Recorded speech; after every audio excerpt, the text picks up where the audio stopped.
Hey everyone, welcome back to Gamecasters. And today I'm going to be doing a breakdown of the Energy Twister build for Diablo 3. This is a wizard build, and I've had a couple of people message me after my previous video asking if I could break down the skills and the equipment for you. So that's what this video is going to be about. If you want to see the build in action, that was what the last video is for. It kind of explains a few things for you and how to play it and everything, but I'm going to break down the gear for you and why you need what you need. So, I'm going to start off with the weapon, which you will need a Death Wish or a Twisted Sword. Now, I got lucky and I got the ancient legendary version of the Death Wish, so I cubed my Twisted Sword. If you get a better Twisted Sword than your Death Wish, then you could equip that and put the Death Wish in the cube. It all depends on what you get. Same thing goes for the ring. You can either cube your Convention of Elements, or you can cube your Halo of Kyrini, which I got a better Convention of Elements than I did of a Halo, so I equipped the Convention of Elements, which you could swap out if you got a maxed out Halo of Kyrini. It just all depends on which one you get. So you could cube one of both, it just all depends. Because, I mean, as many of these items you're going to be running through, you could just cube all the items that you need for the build. Except for, like, the set pieces and stuff, obviously, but... So your cubed items are the Twisted Sword, Mantle of Channeling, and Halo of Kyrini, or the Ring of Covenant or Convention of Elements, and the Death Wish, depending on which one you get better of. So your Twisted Sword gives you Energy Twister damage increased by 150% for each twister you have out up to a maximum of 5. At any point in time, you will have at least 5 Energy Twisters running. They are very easy to get out with the way the build runs, so you don't even have to worry about never having a full stack of that. Mantle of Channeling, while you're channeling Arcane Torrent, which is the one you're going to be using, the other ones don't matter. You deal 25% increased damage and take 25% reduced damage. So while you're standing still and channeling your ability, you're dealing extra damage and you're taking less damage. Now, while you're channeling Arcane Torrent, you're also firing off Energy Twisters, so those are also gaining increased damage because you're dealing increased damage from the Mantle of Channeling. The Halo of Kyrini, you take 80% less damage for 5 seconds after your Storm Armor electrocutes an enemy more than 15 yards away. Now, while you have your Storm Armor active, which I have set to my RB on Xbox One, this is a passive skill. Well, not passive, but you have to activate it, but as long as it's active, it's running passively. It'll constantly shock enemies around you, so the further away they are, well, 15 meters at least, you will be gaining damage reduction when it strikes them. You'll be running Power the Storm on your Storm Armor, which reduces the arcane power cost of all skills while it is active, so you'll always want to have that active. Your other passive is Magic Weapon. You increase your weapon's effectiveness, and enemies hit by your attacks restore arcane power. This is where your resource cost reduction comes in, because this build is heavily dedicated to resource cost reduction, crit hit chance, and crit hit damage. These are your 3 primary stats that you're going to be aiming for on your build. Your primary damage source is going to be, well, your damage increase source is going to be slow time. Enemies caught by slow time take more damage. Now, let me show you guys, because I showed you guys an action yesterday of this build.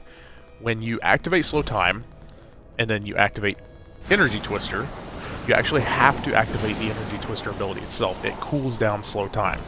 For me, at the point I have it at right now, I had to fire off Energy Twister 3 times to get slow time reset, which is where your cost reduction comes in because you're draining your arcane power when you do this.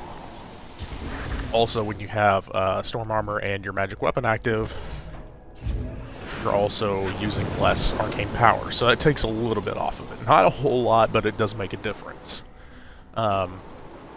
Also, you gotta remember when you're hitting enemies, you're also gaining back arcane power. Your Energy Twisters will constantly be hitting enemies. Especially when you're Greater Rift grinding, you're going to be always hitting enemies, you're going to be constantly firing off abilities. It's a non-stop build. You do not stop for anything. So your gear, you're going to be running the Magnum Opus set, which is the Fierce Gauntlets, Dashing Pauldrons of Despair, Harness of Truth, Shrouded Mask, Striders of Destiny, and the Leg Guards of Mystery. Now, what this set does is, when you have the two-piece on, when you're casting your energy twisters, it reduces the cooldown slow time by 3 seconds. That's where that cooldown is coming from. When you have the four-piece set, you take 60% reduced damage while you have a slow time active. So as long as you're firing off slow time, you are constantly taking less damage. Also, if you're playing with a group, your allies will take less damage as well, but this is mainly for the solo build. Enemies affected by your slow time, and for 5 seconds after exiting, take 3,800 increased damage from your Arcane Orb, Energy Twister, and etc., which the only ones you're worrying about is Energy Twister. So, as long as you have hit enemies with slow time, and they are exiting slow time, they are taking a massive increase in damage from this ability. So this is why your set matters a lot. I have not re-rolled all of my set pieces, so not all of them are giving me resource cost reduction or damage increase. I think my pauldrons are actually the only ones that are giving me the resource cost reduction at the moment. Yeah, I haven't even re-rolled my chest piece, which I'm actually trying to grind for a better one. But keep in account that the way I have my build set up right now, I am GRing 90s at the moment. I am in the top 900, I think, with this build, and I've barely gotten, like, really good gear for the build. I've gotten 3 Ancients, and the rest of it is just the pieces that I need. Not all my set gear is re-rolled or anything. So this build pushes really hard and really fast. Getting the gear that you need, though, with the right stats is a whole other story. The other thing you're going to be running is the Traveler's Pledge, which I'll go into the legendary gems while I'm at that. So with my Traveler's Pledge, I have Taiguk in it, which is at level 50 on my legendary gem. And in combination with that, you're running a Compass Rose, which has Zystone Vengeance in it. It doesn't matter which of the pieces you put the legendary gems into as long as you're running these 3 gems. I'll go over the Taiguk. You gain 4%, well at level 50 at least, you gain 4% increased damage for 1.5 seconds when you spend resource on a channeled skill. This effect stacks up to 10 times. So your channeled skill is your Arcane Torrent, which is I have set to my RT, which, go over here, Arcane Torrent, this is your channeled ability. Each missile explodes into piercing bolts of electricity. When you're firing these off, you're also shooting out energy twisters. So you're getting energy twisters out at the same time you're channeling your primary ability. Which, if you notice, I'm not spending any arcane power using this. Then we'll move over to the Compass Rose, which has Zai's Stone of Vengeance in it. Damage you deal is increased by 8%, at rank 52, mind you. For every 10 yards between you and the enemy hit, maximum of 40% increase at 50 yards. So your damage maxes out at 50 yards. You have a 20% chance to hit to stun the enemy for 1 second. This is your rank 25 gem bonus stat. So you'll have to get these gems to level 25 for that bonus stat to fire in. Which is also on my Taiguk, you gain 2% increased armor for every stack, which stacks up to 10 times. So you're getting up to 20% increased armor while this is maxed out. So Convention of Elements is also running Bane of the Trapped. That gives me an increased damage against enemies under the effects of control and pairing effects by 37.50%. That is at a rank 75 legendary gem. That is a 37% increase in damage as long as my slow time is affecting an enemy. That is a huge bonus for that. You gain 76% increased damage to a single element for 4 seconds. This effect rotates through all the elements available to your class in the following order: Arcane, Cold, Fire, Holy, Lightning, Physical, and Poison. The main one you're going to be aiming for is Arcane. When your Arcane fires around off of this, you are gaining a massive drop in damage. Or increase in damage, not drop. You also gain an aura from the legendary gem that reduces the movement speed of enemies within 15 yards by 30%. That is also another movement impairing effect. So enemies that are within 15 yards of you are always taking 37% increased damage. So it doesn't... You're obviously getting more damage the further away from you they are, so which is where your slow time comes in, but as long as your enemies are getting hit by a movement impairing effect, they are taking a lot more damage. Now I'm going to roll around to my belt, which is Herdbrash's Binding. This reduces the arcane power cost of Arcane Torrent, Disintegrate, and Ray of Frost, which is your Arcane Torrent. That is the one that you're focusing on. I didn't get a very great belt. It's only got a 54% reduction, but it's not bad. It's an ancient, so that's why I have it equipped. I haven't found anything better than it yet, but that's obviously part of the gear grind, is you gotta find better stuff, so. Aside from that, your Traveler's Pledge and Compass Rose set also gives you, while you're moving, which, mind you, these stacks have to build up. This stack goes up to I think the damage reduction one goes up to 25. It's either 25 or 50 stack. And then the... Yeah, it's actually a 50 stack, yeah, because the percentage is the stack bonus. It's 1% per stack, so it's 50 stacks for 50%. So while you're moving, it builds up a stack of 50% damage reduction, and then while you're standing still, it'll build up a stack of 5% intervals. So the longer you're standing still, the more damage you're dealing, up to 100%. So that's why Traveler's Pledge and Compass Rose set bonus is actually extremely useful for this build. Because when you're standing still, which is while you're channeling your ability right here, you're not moving. So you're increasing your damage the longer you're standing still doing this.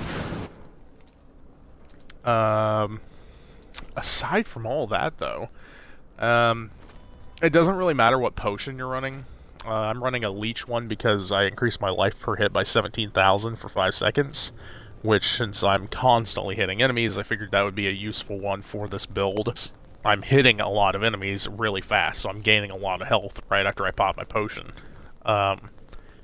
If it doesn't manage to heal me fully, which is just a preference thing, it all depends. You can also run one that gives you teleportation based on the damage you've taken, so it all depends. But I don't really like running that one because it's random, so I don't have control over where it teleports me, so it could potentially screw me over. And then your source. You are running Etched Sigil, which this one did not roll too bad for me. While you're channeling Arcane Torrent, no matter where the other ones, the damage of your arcane power spenders increased by 141%, and you also cast one of your other damaging arcane power spenders every second. This is why, when you're channeling Arcane Torrent, you're firing off energy twisters. Because since you have energy twister set to a button, it is firing off that energy twister when you're using Arcane Torrent, which it fires off very quickly too, because the moment I press the button, there's instantly a twister. I think every time, yeah. Well, almost every time. It fires off pretty quick though. But you're getting out energy twisters really fast, and also remember, you have increased damage up to 5 twisters that are active at once. So you're gaining that 5 stack from the energy twisters off of them just being out. There goes the stack, it's at 5 now. It goes away pretty fast, but that's alright. Oh, it goes up to 10. Interesting. I actually didn't even notice that until now. So it says up to 5, but I have 10 out. Huh. I wonder if that's the Twisted Sword one. I'm not sure. There's a couple of things that are still a little weird about this build to me that, like, there's a couple of moments where I've taken a lot of damage for no reason. I don't know if it's, based on the resistances I have or not. I've noticed that energy, or electric damage enemies or whatever, deal a lot more damage to me than most other enemies, but that might just be because of the, resistances I have on my gear sets. Because I have increased arcane resistance, fire, poison, yeah, so I don't have any resistance to electrical, physical, like everything else I have a resistance to except for that. So that's probably why I'm taking increased damage to electricity. If you're low on Paragon level, I went straight for max arcane power and movement speed first, and then I started pushing into intelligence. Vitality is not really all that important. At this point in Paragon, I'm basically just putting points into the infinite skills. When I started out on this, I went for crit hit chance and crit hit damage, then proceeded to cooldown reduction, and then attack speed. Reason why I went for crit hit chance and damage is because that's the main two stats that you want for this build, is your chance and your damage. On this, I went for resist all, life regen per second, armor, and life. And on the other one, I went for life per hit, or no, resource cost reduction, area damage, then life per hit. Which your resource cost reduction is your primary stat that you're going to be worrying about early on with this build. But I think that breaks down this build pretty well. There's, you're also running teleport. You take less damage after you teleport, which is good for avoiding massive groups of enemies, because you can jump in, your twisters will pull all the enemies in towards them, and then you fire off your slow time and then teleport away. They take increased damage the further away from you they are. So that's basically how you're going to want to run it. You can check out my previous video, how to run the build, but you'll walk up to a group of enemies, fire your Arcane Torrent, the tornadoes will pull in your enemies, you'll fire off slow time, which will hit the enemy that you're targeting, and then you'll just teleport away. So your enemies are taking a lot of damage from your slow time, they're also slowed down from being in that slow time, and you're teleporting away to get that increase in damage from being farther away. But I think that pretty much summarizes the Energy Twister Greater Rift Grinding build for D3. This is obviously the Xbox One build, because I think on PC this build has definitely been nerfed a long time ago. But for right now, this is still the top build. So, thank you guys for watching today, and I will catch you in the next one. If you want to see how the build runs, you can check out the previous video. For now, thanks for watching Gamecast, and I will see you next time.